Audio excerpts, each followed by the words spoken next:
വടക്കേ ആഫ്രിക്കൻ തീരത്ത് സ്പെയിനിന്റെ അധീനതയിലുള്ള സ്വയംഭരണ നഗരമായ സെവൂട്ടയിലേക്ക് അനിയന്ത്രിതമായ അഭയാർത്ഥി പ്രവാഹം. 24 മണിക്കൂറിനിടെ മൊറോക്കോയിൽ നിന്ന് കുട്ടികളടക്കം 60,000 അഭയാർത്ഥികളാണ് തീരനഗരത്തിലെത്തിയത്. നഗരത്തിൽ ആകെ ജനസംഖ്യ 80,000 മാത്രമാണ്.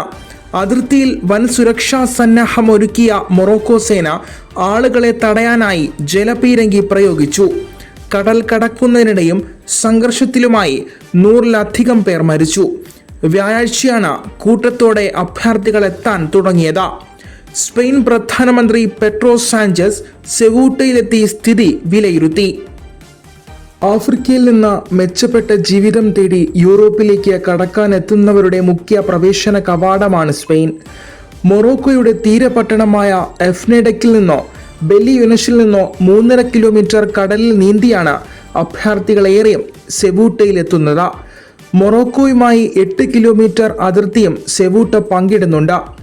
കടൽ വഴിയെത്തുന്ന അഭയാർത്ഥികളെ മടക്കി വിടരുതെന്ന സ്പെയിൻ സുപ്രീം കോടതിയുടെ സമീപകാല ഉത്തരവാണ് പൊടുന്നനെയുള്ള അഭയാർത്ഥി പ്രവാഹത്തിന് കാരണമെന്നാണ് വിലയിരുത്തൽ.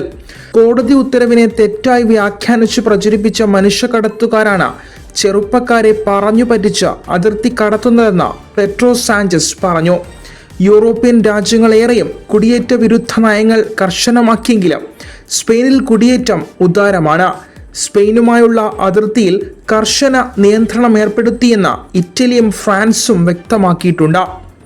അതേസമയം സ്പെയിനിലേക്ക് അഭയാർത്ഥികളായി എത്തുന്നവർ കടുത്ത പീഡനങ്ങളും പട്ടിണിയും മൂലം തിരിച്ച് ജന്മനാട്ടിലേക്ക് മടങ്ങുകയാണ്.